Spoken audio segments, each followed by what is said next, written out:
John, Steve asked this question earlier, but what was the president's personal reaction to the Israeli delegation canceling their trip, given that he had personally requested that they make this trip to Washington? I have not talked to the president, so I don't have his personal reaction. Okay.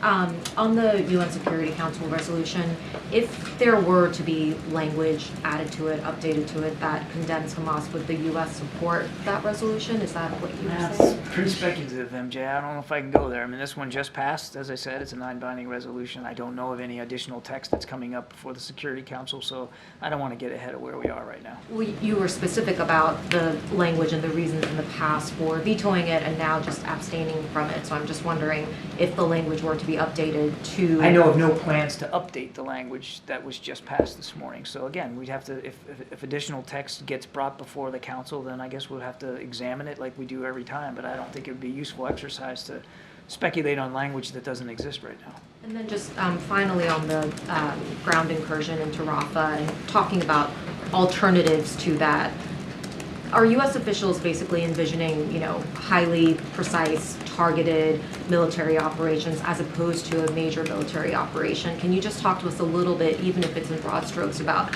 what the administration believes is possible that is an alternative to a ground incursion into Rafah? The way I would put it is that based on our own experience going after terrorist networks, places like Iraq and Afghanistan, Somalia, places in the Sahel as well. We feel like we've learned a lot of key lessons. Now, not everyone applies to Gaza. Gaza is a unique environment. You've got meters and meters of tunnels under the ground. You've got a much more urban environment, very densely populated, small geographic space. So you got to be careful in terms of apples and oranges here. But we still believe that we have learned some key lessons about how to dismantle a terrorist network, how to decapitate its leadership, how to starve it of resources, how to put pressure on its fighters on the battlefield. And we were looking forward to, and I think still are looking forward to having the opportunity to share some of those lessons and perspectives with the Israelis. Now, what exactly that would look like, I'd really rather not go into it from the podium. But that's a kind of idea that we can expect U.S. officials to discuss with their Israeli counterparts. I mean, even today with Minister Broadly Barr. speaking, yes.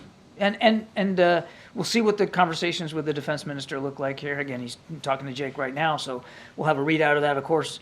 And he's, again, more discussions over the next day and a half.